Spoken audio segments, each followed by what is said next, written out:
Indiana is firmly in the playoff. All they need to do is go out and take care of business against Purdue, and they're going to be and should be in. College football has never been better. Interest has never been higher. Believe that we are at the dawn of the golden age of college football. It was an epic day of college football.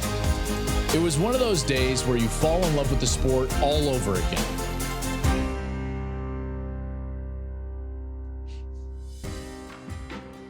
Hey, welcome into the program, everybody. I'm Joel Klatt. This is the Joel Klatt Show. The show is always brought to you by Hampton by Hilton. What a weekend it was. Let's get right to it. First of all, wherever you are listening to this show, wherever you get your podcast, rate and review us. We'd very much appreciate that. If you're watching on YouTube, congratulations. Subscribe, hit the notification button, leave a comment below. We would love that. And then we're wherever you like to social media. So go find us there at Joel Klatt Show, wherever you like to social media. I'll tell you, the TikTok is blowing up. You might want to get over there to TikTok. There's quite a few of you over there, and we are there. All of our content in the form that you like to digest it in. Okay, what a wild week of college football. That was awesome, okay? And it's just, I thought that the playoff expansion was going to be great for the regular season, but you don't really know until you're in it, and it's like, this is phenomenal. This has been the best regular season that I can remember, and certainly in my career covering the sport or even just being a fan, which I've been a fan my entire life. And the interest in the sport has never been better right now. And there are so many fan bases that still feel like they have a chance to be a part of the party. And that's what I'm here for. It was a phenomenal 7 teams in the top 20 go down. 7 teams. That is a wild, chaotic day of college football. I'm going to get to all of it. We will get there. I've got thoughts on all of it, so buckle up. Here we go. Let's start with the game that I was at. Ohio State takes care of business in their third top 5 matchup of the season. The rarefied air of these types of games, you start to really separate yourself out. And it is very apparent the teams that are comfortable in these settings and the teams that are not, or maybe new to these settings. And we had a team that was brand new to this setting, and we had a team that has been doing this for years, and in particular in this season has done it 3 times this year. And I'm talking about a top 5 matchup. Ohio State, totally comfortable. Even being down 7-0, totally comfortable. Executed in all 3 phases. Meanwhile, Indiana, it was too big for them. It was too big for them, and that's okay. And I'll get to Indiana in a little bit, and because I've got some strong feelings about the way that they played on Saturday, how that game went for them specifically, where they can go from here, and also what that loss means for Indiana, because I think that's the biggest question that everybody had in the back of their mind as they were watching on Saturday was, what does this do to the playoff chances for the Hoosiers? Now, before I get to that, let me just quickly kind of discuss what we saw from the Buckeyes, because I think it's important at least to acknowledge when one of the best and most talented rosters in the sport is starting to find their identity. And here's what I love most about Ohio State. They have answers everywhere. And when you get into these matchup style games, when you get into these playoff games and championship games, and inevitably what's going to be taking place here down the stretch as we end up crowning a national champion, is that you're going to get into a spot in a game, a spot in a quarter, whatever it is, where you need answers and you have to adjust, and you're not going to be able to just throw your fastball right down the middle and win. You see so many times in college football, and I've started talking about this a little bit more lately, but so many times in college football, you see teams just try to rely on what they're best at all the time. And that's not always going to be there for you. And so you've got to have a secondary pitch. I talked about this last week with Tennessee. I think this is one of Tennessee's great flaws, is that they don't have a secondary way to beat you offensively other than just like their systems. Their system doesn't adjust. You can't get big. You've got to be small. All this, rather to get into that, Ohio State has the answers. They do have it. They can do a lot of different things to beat you at the top end. Let's start with their offense. because their offense now has shown over the course of the year, with now their third and fourth iteration of what they have been on the offensive side in terms of their offensive line lineup, that they can do just about anything. They can obviously throw the football on the outside. Will Howard has proven that he can be very good. In fact, this was maybe his best, most efficient game so far as a Buckeye. 22 of 26, 201 yards, 3 touchdowns. He did have that interception on a tip ball. He tried to get it to Jelani Thurman, the young tight end. But they can obviously throw it, and we know that, and they've been able to throw it, for, I don't know, decades. I mean, their wide receiver core has been incredible. I love the fact that they can also run the ball when they need it. So you go to the Penn State game, and at the end of the game, what did they do? They ended the game on the field with the ball as an offense, with just kind of a ground and pound offense. When they needed to throw the ball in the middle of this Indiana game, they can do that. They, in a lot of ways, have an offense that you can't just take one thing away, because they'll just move their focus. And those answers, I think, are very key. They can run it when they need to. They can run it inside. They can run it outside. They can run it with big personnel. They can run it with small personnel. They've got a quarterback that can run the football. Then they can throw the football. They can throw it out of play action. They can throw it out of RPO. They can move the pocket. They can throw it out of the pocket in terms of down the field. They can throw it short. They've got a screen game. There's a lot to defend. That's just on the offensive side. Then we get to the defensive side. Well, guess what? They're starting to have now answers on the defensive side. This is not a team that just has one system that has weaknesses, and if you attack that, you can succeed. We've seen them now adjust since that game against the Oregon Ducks. And now it's not just a 4-man rush. They're able to bring pressure. They brought so much pressure on Curtis Rourke. They hold Indiana to 15 points and 151 total yards. A lot of that was on the first series, and then on that late touchdown drive that Indiana had in the middle of the game, Indiana couldn't do much of anything. I mean, Rourke had no time. The blitz package from Ohio State was outstanding. The crowd noise forced them into a position, Indiana's offense, where they had to use a silent snap count, and the Buckeyes just totally took over for that. But that wasn't always the case. This was a team that largely relied on their 4-man rush to provide pressure. And in top 5 matchups in previous seasons, and even against Oregon this season, it didn't show up.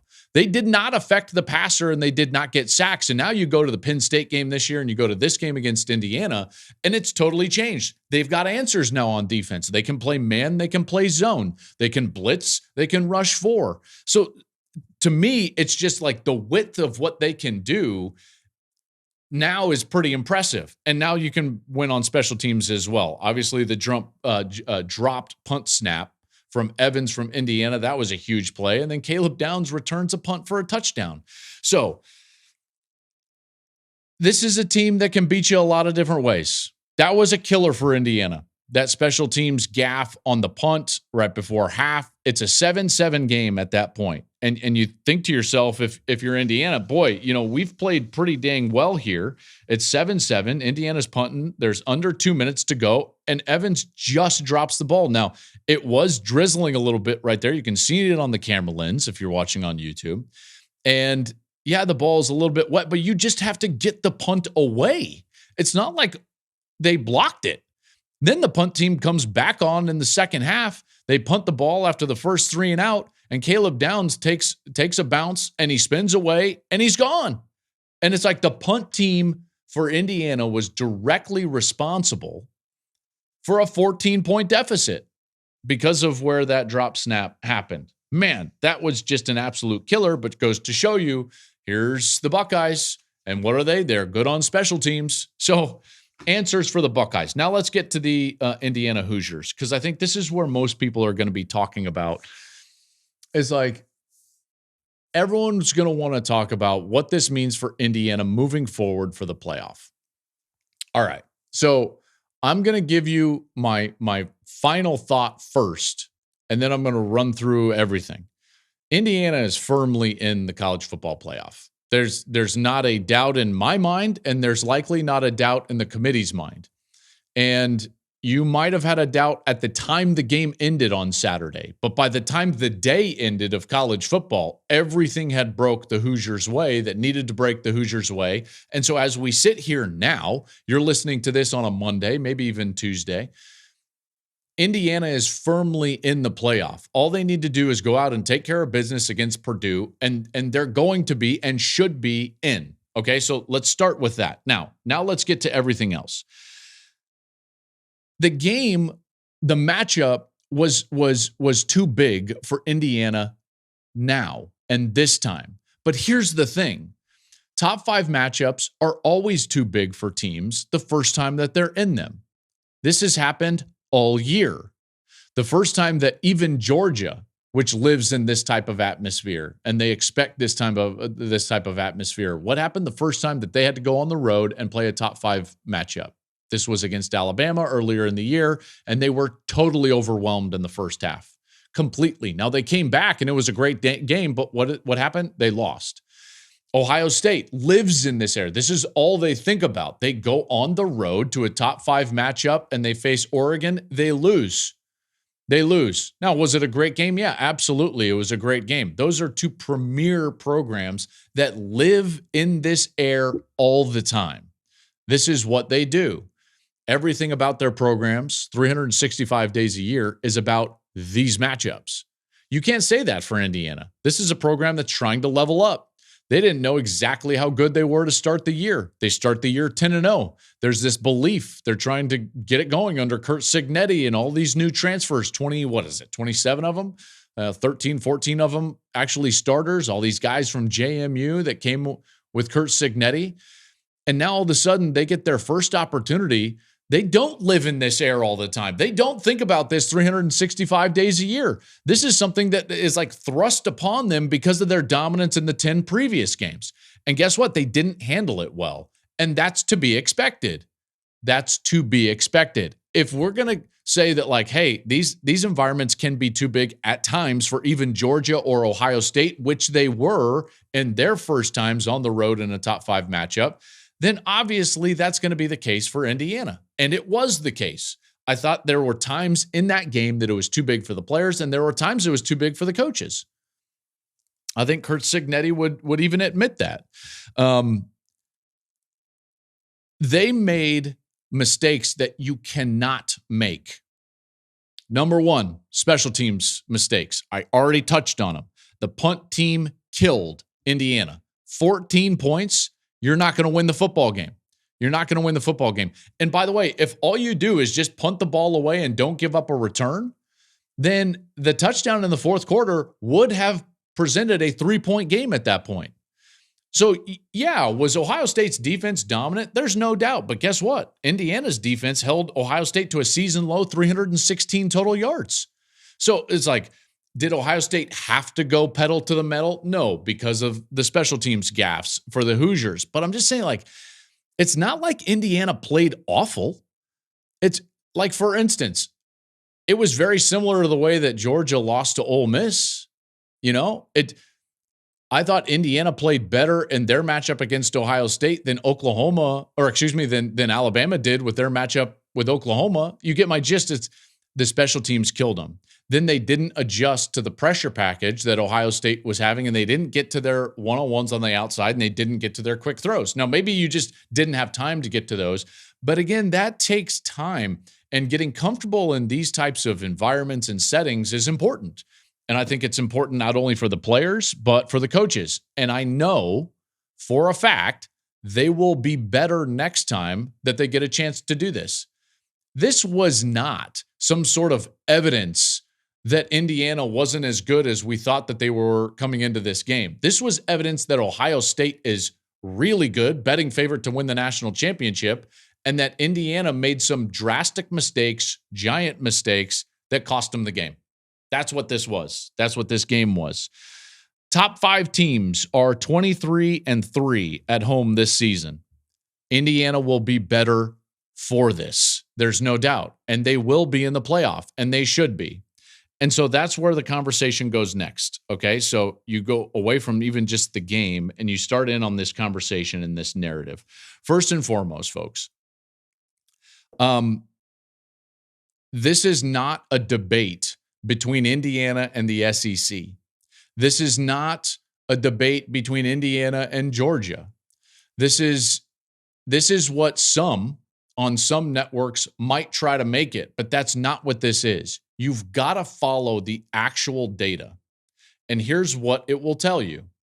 After Saturday played out and all of those games, all of those 7 teams in the top 20 ended up losing, here's what you actually see. When the dust settled, Indiana's in a great spot and firmly inside of the playoff and not on the bubble. They're not on the bubble. One, the nature of that game should not have put them on the bubble, but now the data doesn't even put them on the bubble. The biggest knock against Indiana coming into this game last week was about their schedule. I believe it was 106th in the country. And listen, I nor anybody was going to be able to sit here and defend their schedule. Now, all you could say about the way that Indiana had played that schedule is that they were dominant against the 106th easiest or best or strongest schedule in the country, however you want to put it. They had beat that schedule to the tune of 30 points per game, which was the best margin in the entire sport. So they had done what they needed to do against a schedule that was not very good. But now you look up and you faced a top 5 opponent in their stadium with the number 1 defense, total and scoring of the Ohio State Buckeyes. And you look up and you're like, oh, wait, now Indiana's schedule is 52. They went up 54 spots. So now they're 52nd ranked schedule, which means look around them in the top 10. And you start to see that they have a tougher schedule now than Miami, SMU, and Notre Dame. And in Notre Dame's case, it's by a substantial amount. Notre Dame's schedule is 78th toughest in the country right now. SMU, 77th. Miami, 59th. Indiana, 52nd. So now, folks, this is not an SEC argument anymore. And we'll get to what happened in the SEC in a moment. But this is why Indiana is firmly in. It's because the data suggests that they're in. Their strength of schedule now is better than Miami, SMU, and Notre Dame. All teams that we would consider kind of like, yeah, they're kind of in, and the ACC championship game is going to be Miami and SMU. And now people are saying like, well, the loser of that game is probably, they're definitely in as well. Well, then Indiana is for sure. So they've got the 52nd ranked schedule, and you take a look at those teams on the screen, Miami, SMU, and Notre Dame, and you start thinking to yourself like, okay, how all one loss, by the way. So let's compare their losses. And this is where it's not even close. Miami lost to Georgia Tech, SMU lost to BYU, and Notre Dame lost to Northern Illinois. Okay, so now if there's a question now, it should be about Notre Dame. They've played the 78th ranked schedule, and their loss is against Northern Illinois. It's not even close to comparable to a team like Indiana. Now you ask yourself, like, well, how dominant has those teams been in the games that they've won? Okay, so in the rest of their games, not just their loss, Indiana already wins the loss argument. They've won the schedule argument now because they're 52nd and everyone else is behind them. So now you look at it like, well, how dominant have they been against the rest of the schedule? Well, Indiana's been more dominant over the rest of their schedule than any of the other teams. I mean, think about what Miami has done against teams like Cal and Virginia Tech, right? So, this is why I'm telling you that Indiana is absolutely in. The bubble is going to come down to the ACC championship game loser and maybe the winner of the South Carolina Clemson game, maybe the winner of the Big 12 versus the AAC championship. So that's where the bubble conversation is going to take place. Indiana is way above that. Data bears it out. I think that their play has bore that out as well. Indiana is firmly in. Okay, everything broke their way that needed to break their way. If it didn't go their way on Saturday, we would be having a different conversation. But since it did, the numbers are suggesting that they are firmly a college football playoff team. Now, part of the reason is because the SEC just went full chaos mode on Saturday. That was crazy. Oklahoma beats Alabama. Florida beats Ole Miss. Auburn beats Texas A&M. There was all sorts of things going on in the SEC. And what happened in the SEC on Saturday is that the SEC lost the benefit of the doubt. You see, what happens in college football, and I tend to push against this narrative, and candidly, I think rightly so, but there is a narrative, and it's pushed by the major network player in our sport, that it's just like the SEC is the end-all, be-all, and it's just so vastly tougher in every single case. Now, is the SEC a great conference? Absolutely. Absolutely. And it's very difficult at the top of the conference. Very difficult. And they've got a lot of very good football teams. Very good football teams. They've got a lot of draft picks. I'm not disputing any of that. But what I am telling you is that you lose the benefit of the doubt when your top teams stop just losing to each other and they start losing to the teams at the bottom of your conference, which have shown that they are not very good at all. See, that's what's happening and what happened on Saturday. You lose the benefit of the doubt when you lose to an Oklahoma team that was 1-5 in their last 6 games against FBS opponents. You just do. You lose the benefit of the doubt when one of your losses is against Vanderbilt, and Vanderbilt lost to Georgia State.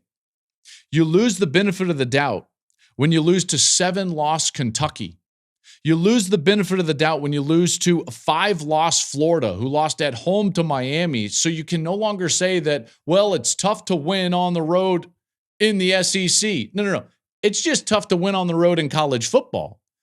This is what I bristle at, is that there's always the added the comma.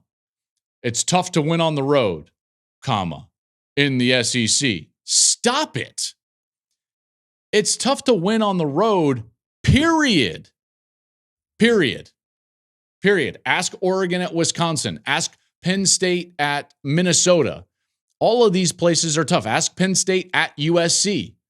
I mean, LSU couldn't even beat USC in a neutral.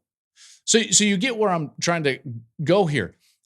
For a long time, the SEC in this season was getting the benefit of the doubt because the top teams were beating each other. And you could say that, like, hey, man, the top 5 teams, the top 4 certainly, and the top 5 teams in the SEC, they're all really good because they're just beating each other. And because of the schedules, it's like, well, yeah, Georgia, they could get 2 losses, maybe even 3 losses, and we could still say that they're like really, really good. But the problem is that when you lose to Oklahoma and Vandy and Auburn and Arkansas and Florida and Kentucky and LSU, those aren't good losses.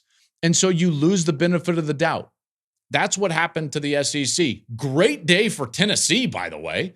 All the teams that needed to lose in their conference lost. Last week, they're on the outside looking in. Now, they're just like, for me, Indiana, firmly in the college football playoff. Firmly in the college football playoff. The data suggests they're firmly in the college football playoff. Great day to be a Vol. How did it feel rooting for Florida? Probably pretty good, knowing that it paid dividends.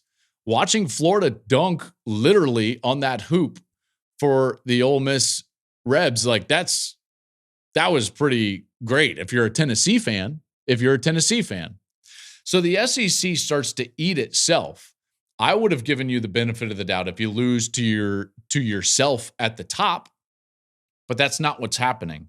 And so the reality is that the SEC is probably going to be limited to 3 teams. Granted, there is a path for an A&M team to still get into the SEC championship and still win the SEC after the way that they have played. I just highly doubt that. If you look at the standings right now, you got Texas, Georgia, still A&M, then Tennessee, and then South Carolina. I think the best way or path for a 4th team for the SEC is actually South Carolina, because they still have Clemson to play. And now all of a sudden that Clemson-South Carolina game is an absolute monster. If it holds chalk and Texas is able to beat Texas A&M, which they should be able to. Now, granted, it is tough to win on the road, period. And so Texas having to go to A&M is going to be a supercharged environment. It's a rivalry game, and that's not easy to do. But if Texas is able to hold on and they go play Georgia, there's a really good shot that the SEC is only getting 3. And you know what? That's okay. That's okay. Because, hey, Alabama, you can't lose to Oklahoma, who's just lost 5 of their last 6 against FBS opponents. You can't lose to Vandy, which lost to Georgia State. Hey, Ole Miss, you can't lose to 7-loss Kentucky. You can't do that. Hey, Ole Miss, you can't lose to 5-loss Florida. Not when all the chips are in the middle of the table. That's not a thing. Okay, so Alabama and Ole Miss, there's not really a path for those teams back in. There would have to be just like mass, absolute pandemonium for that to happen. Now, we just saw that last Saturday, so I'm not saying it's a 0% chance, but those two teams right now are very clearly out. See, the dust settles on a Saturday like last Saturday, and to me, it's like, yeah, Tennessee, Indiana, you're firmly in this playoff because you're still going to get a Miami and SMU loser, so like the loser of that game, and then maybe the winner of Clemson, South Carolina, like that's where the bubble discussion is going to be. The bubble discussion is not going to be on Indiana, and it's not going to be on Tennessee, so long as they take care of their business here at the end of the year. This is what last week meant to me. I think that there was a lot of clarity in terms of the playoff. I do believe that the College Football Playoff Committee is going to rank Indiana higher than a lot of people think because of the data that I just shared with you. Because if you actually pair them against SMU and Miami and Notre Dame, and if you see their resumes right next to one another, they're going to win that resume argument. They just are. So this debate, if you want to call it that, about Indiana is not a debate. They are very clearly in the college football playoff right now. I did want to touch on just for a moment this idea of like, why does this happen? Why do so many teams lose like this? 7 teams in the top 20. And it's something that I've touched on before. And I think that it happened to Alabama. It happened to Ole Miss. It happened to a team I'm about to talk about in terms of like Colorado. Why does this happen? Why do these teams that like all of a sudden they're playing so well to put themselves in position to make a run, and then all of a sudden you have these like inexplicable losses? You're like, how did that happen? What in the world? How did Alabama play that poorly against Oklahoma? Because that game wasn't even close. It wasn't even close. And here's what happens. You start playing the game around you rather than the game in front of you. There's so many ways to say this. You can call it being distracted. The quickest way to be defeated is to be distracted. All these old coaches adage, these coaching adages, they are true, and they're true for a reason. When you're not focused on the game right in front of you, there's a good chance that you're going to get beat. If all of a sudden you're preparing that week and all you can think about is what happens if you win, the result, if you start thinking about what it would mean if you win this game and the next game and the next game, and maybe we're going to be in the playoff, and what is that going to be like, and where are we going to be seated? Where might we play, and is that going to be cold? Then guess what you're not focusing on? The game plan. What's Oklahoma doing on third down? Meanwhile, what's Oklahoma doing and what's Florida doing? They're not thinking about what's happening in 2 and 3 and 4 weeks. They're not thinking about what happens if we win this game or when we win this game and what's in our hands and what's our destiny as a team. You know what they're focused on? The game plan. And football is won through the attention to details, period. And in life, greatness is realized through the attention to detail. And when you take your eyes off the details, when you take your eyes off the small things in this sport, you get beat. That's why it happens. And these are still kids. I can understand why they're looking ahead. Do you know why? Because all guys like me and everybody else that talks about this sport talk about is the overarching narratives and what happens if they win and who's going to be in and they should beat them. And we talk about everything other than those little details that a player has to be focused on. So it comes down to focus. That's really what it is. That's why 7 teams in the top 20 get beat. It's because they're looking at everything else. And that's exactly what happened to Colorado. And Colorado goes on the road and they're playing a very good Kansas team. That's the only reason Kansas has the record that they do is because they've lost a ton of one possession games. Kansas really could make a strong argument that they should be like 8-3, 9-2 right now. like a really strong argument. And not just because these are one-score games. It's not like they scored late in order to make it a one-score game. In fact, if you go back and retroactively just end every Kansas game at the 2-minute timeout in the fourth quarter, they're 9-2. How about that? Again, let me say that again. If you go back this season and you take Kansas's season and you just end every one of their games at the 2-minute timeout in the fourth quarter, they are right now 9-2. So Kansas is a good football team. Guess what they're focused on? Becoming bowl eligible. They're focused on this game plan. Their focus is on Colorado. How do we stop Shedeur? How do we stop Travis Hunter? How do we game plan against that defense, which has been very good on the front? And they came out there and they played the game in front of them. And it was very clear, I should say, that Colorado was playing the game around them. They were playing the game about, if we win this one and when we win this one, we're going to go to this game and we're going to be in the playoff and we're going to win that trophy or this award. And guess what? You get beat. And that's exactly what Deion Sanders talked about at the end of the game. When you're in control of your own destiny, it's a phenomenal thing. I don't just think about football. I think about life. So the message to these young men is, if God were to grant you every darn thing you needed in life, all the ability, the thought process, the connections, the visuals, and you don't do nothing with it, that's on you. And that's what we are. We control our own destiny, and we fumbled it.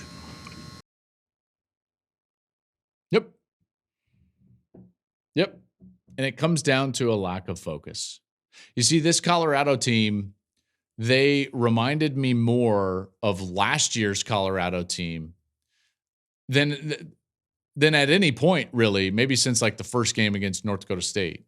They had become a team that was much more balanced. And I'm not talking about like run and pass. Like they're going to be a pass-heavy team. I'm talking about balanced in terms of being able to rely on more elements of your team.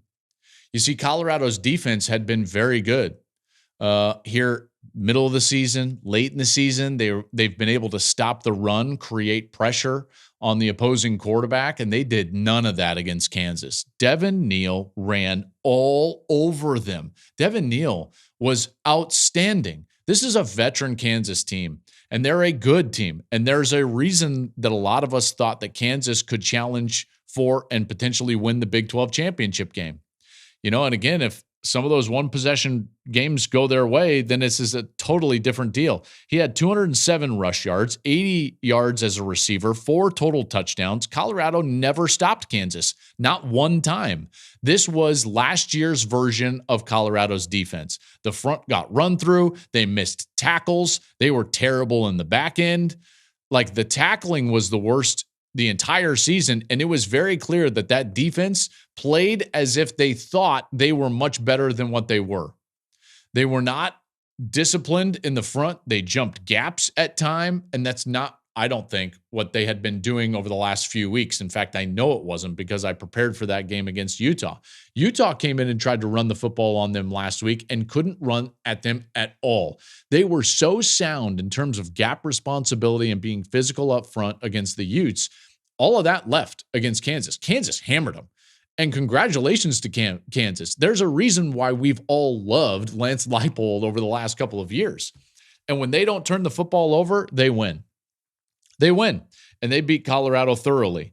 The other part of this of why it reminded me of last year's version of Colorado is because Shedeur played great and Travis played great. But they couldn't carry a team that was awful. There was not another element of Colorado's team that played even remotely well, other than those two. Shedeur played very well. Now, there was something that happened in that game, and I got to tell you, like, I am so thankful that Shedeur Sanders' feet weren't firmly planted in the ground when that Kansas defender took one of the cheapest shots at Shedeur I've seen in a long, long time. A long time. Sanders is rolling up in the pocket. 45 Miller comes up, and he missiles his knees. If Shedeur Sanders' feet were firmly in the ground and planted, that is every ligament in his knee. It might be a broken leg. That could be a career ender. That was one of the cheapest shots I've seen in a long time. And it didn't end there, by the way. Later in the game, 45 is kind of like giving Sanders the business, and that's why Shedeur stands up and he's kind of shoving, and everyone's like, Shedeur shoved the official. Bull crap. Like, I'm telling you, that was cheap. That was very cheap. And if I was Lance Leipold, that player would be disciplined because that reflects very poorly. Very poorly. You cannot missile at somebody's knees. That's just, oh, man. Again, I'm going to turn this into like, I'm very thankful that he's not hurt. And I'm very thankful that he's going to have a really bright future because there's a good chance that he's going to be the first pick in the NFL draft, maybe second pick in the NFL draft. There are lots of scouts right now that are trying to position, GMs trying to position themselves to where they could draft Shedeur Sanders. He's that good of a player. You might not like the way that they go about their business, but they can play, man. They can play. And he was even great against Kansas, but it didn't matter because the rest of the team wasn't great. And Kansas, as a team, was prepared and ready to play the game in front of them. Another team that is doing that on a weekly basis right now is down in Tempe. How about Arizona State? Kenny Dillingham has done something pretty remarkable with Arizona State because that was a team that was picked to finish dead last in the Big 12. And here they are controlling their own destiny, just like Colorado was before. But they were controlling their own destiny even last week, and they took care of business. Okay, so this is a team that had that. They had all the trappings for, hey, we could probably look ahead and get beat. And they saw the game in front of them, and they took their opportunity, and they won. They jumped out to a big lead. They held on late, and Arizona State, which needed to continue to win in order to get a berth in the Big 12 championship game, is now one win away from the Big 12 championship game. If they beat Arizona in the Territorial Cup, they will go and play for a Big 12 championship game title and likely, although not guaranteed, a spot in the college football playoff. There is a scenario where, like, let's say Tulane is impressive and they win the AAC and something weird happens in the Big 12. There is a scenario where a bubble team might be like a Big 12 champ. I don't believe that's going to happen, but it's plausible. But here's Arizona State and Kenny Dillingham. They win at 28-23. But I will say this. They were very focused, and you give them a lot of credit, but the end was wild. I don't know if any of you saw, and I'm sure you did, the end of that Arizona State BYU game, but they have the ball down inside the 5, and rather than just scoring and making it a 2-possession game, they started running backwards to try to bleed the clock out, but they didn't do it correctly. And then they try to chuck the ball up, and it lands out of bounds with 1 second left, which was the correct call. Fans stormed the field. They have to review it. Kenny Dillingham loses his mind, which, by the way, you know why he lost his mind? Because he was dead wrong. That's what happens when it's like, oh my gosh, I screwed this up. He should have just scored the touchdown. It was a total mismanagement at the end of the game from Kenny Dillingham. Now, whether he would admit that or not, I'm not totally sure, but I'm telling you that it was. They had taken the goalpost down. They've got to put them back up. Then BYU actually catches the Hail Mary just so it was just a couple yards short of the goal line. So Arizona State holds on, and here they are playing for the right to go to the Big 12 championship game. What a remarkable turnaround. Scattaboo, they're back. He's one of my favorite players in the country. They just keep rolling. Oh my gosh. Now there's a 4-way tie in the Big 12. So Colorado could still get to the Big 12 championship game. The teams that control their own destiny are Arizona State and Iowa State. Colorado would need 2 of the teams that are tied at the top to lose. So they would need a combination. So here's the 3 teams: BYU, Iowa State, and Arizona State. Colorado needs to win, and 2 of those 3 need to lose. So there's a lot of different scenarios still to go. There's a scenario where there's like a 9-way tie at 3 losses. There really is. I've seen some wild things today. I don't expect that, but you know what? Who knows? Because last weekend taught us that we can't just be out there and think that chalk is going to run the day. Not in college football, at least. That was a great ending though for that Arizona State and BYU game. Some recruiting news last week, and I just wanted to touch on this. I don't normally touch on this during the year, but it was huge that we're getting some major commitments from top-end quarterbacks, and 3 of them. Houston Longstreet committed as a 5-star to USC. Now, Julian Lewis, who was kind of a USC guy, he ends up flipping and going to Colorado. And remember, Julian was a guy that was the number 1 quarterback next season, and then he reclassifies into this recruiting class. So he's going to Colorado. That was a huge get for Prime and Colorado. And it leads people to believe that Deion is coming back as the Colorado head coach. Now, whether that happens or not remains to be seen. But the biggest news of the week was the Bryce Underwood flip. Bryce Underwood is the number 1 player in this year's class, and he is a 5-star quarterback from Michigan who had committed to LSU, and Michigan flips him, and he's going back as the number 1 overall prospect in the class, and he was actually at the Northwestern game last weekend. Here you see some of that footage on YouTube. So Bryce Underwood, I tell you what, man, Michigan fans are excited about this one, and all of those commitments were huge for those programs because they need answers in that area, and Michigan is certainly at the top of the list. And the reason that I bring that up is there's 2 things about this that I think are significant for Michigan.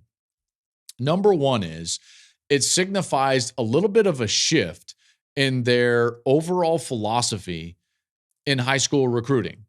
And I believe that shift was born out of necessity.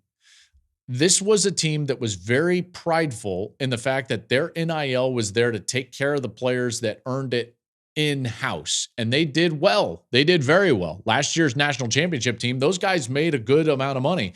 But the guys that were taken care of were the guys that were Michigan guys. And I'm not saying recruited from Michigan, but they had committed there, developed there, and then began to play there. And that's when they started to make some of their money. Blake Corum did very well among others. And it wasn't a team and a program that was, let's just say, like they had an appetite to go and dabble in those top end NIL dollars for players that had not come to their program yet. This is a clear departure from that. A couple of reasons. Number 1, he's in your state and he's clearly that special. He's the number 1 player in the country. But then also, let's not forget, this year, the evidence was so clear that they are desperate to fix the quarterback position, and rightly so. I think in hindsight, you look at Michigan last year, and the guy that didn't get enough credit, and I know this is wild because quarterbacks generally get too much credit, but McCarthy didn't get enough credit for what he did. You see, their system, their philosophy only worked because J.J. McCarthy was a magician on 3rd down. He was the best 3rd down quarterback in the country by a wide margin.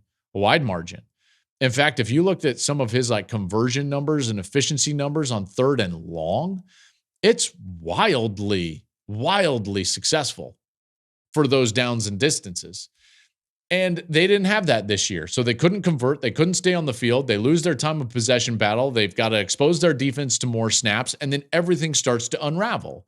The field position battle becomes an issue because you're not getting first downs in order to change field position. So everything that was a staple in their national championship year has now all of a sudden become a weakness. And it can be boiled back to the quarterback play. It really can.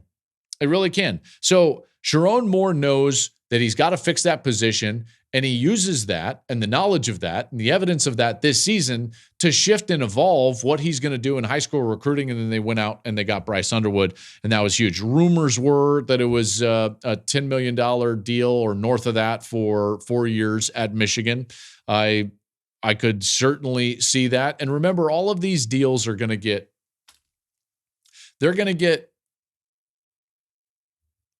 ripped up. I don't know how else to put it. Because what's going to happen with the House settlement later, in that settlement with the NCAA, without getting into the weeds, is revenue sharing is coming.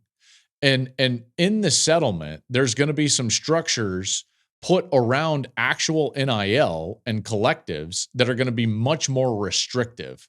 And you're not going to be able to just pay through your collective, pay for play like you're doing now. And the pay from the school is going to show up in the form of the revenue share. So it's more like a salary. So these NIL deals are going to look vastly different, even in a matter of months. But the rumors were out there. The reports were out there that it was a $10.5 million deal. And you know what? Good for Bryce Underwood. Michigan gets their quarterback of the future. Colorado gets their quarterback of the future. And USC potentially gets their quarterback for the future. College football never disappoints. This season has been absolutely awesome. I cannot wait for the rankings release on Tuesday, and we're going to see exactly what the committee thinks about Indiana. We're going to see what they think about Tennessee, and we're going to see how they jockey for position there in the SEC. Like, does South Carolina actually have a chance if they're able to beat Clemson? Who are the teams that are going to be on the bubble? We have all of those answers, and we will discuss it at length for you on Wednesday. So join us again on Wednesday right here at the Joel Klatt Show. Go follow us on social media at Joel Klatt Show, wherever you like to social media. Remember to subscribe to this show on YouTube. Hit the notifications button, and you will be hooked up with all of the things that we put out there. Thanks for listening, everybody, and have a great week.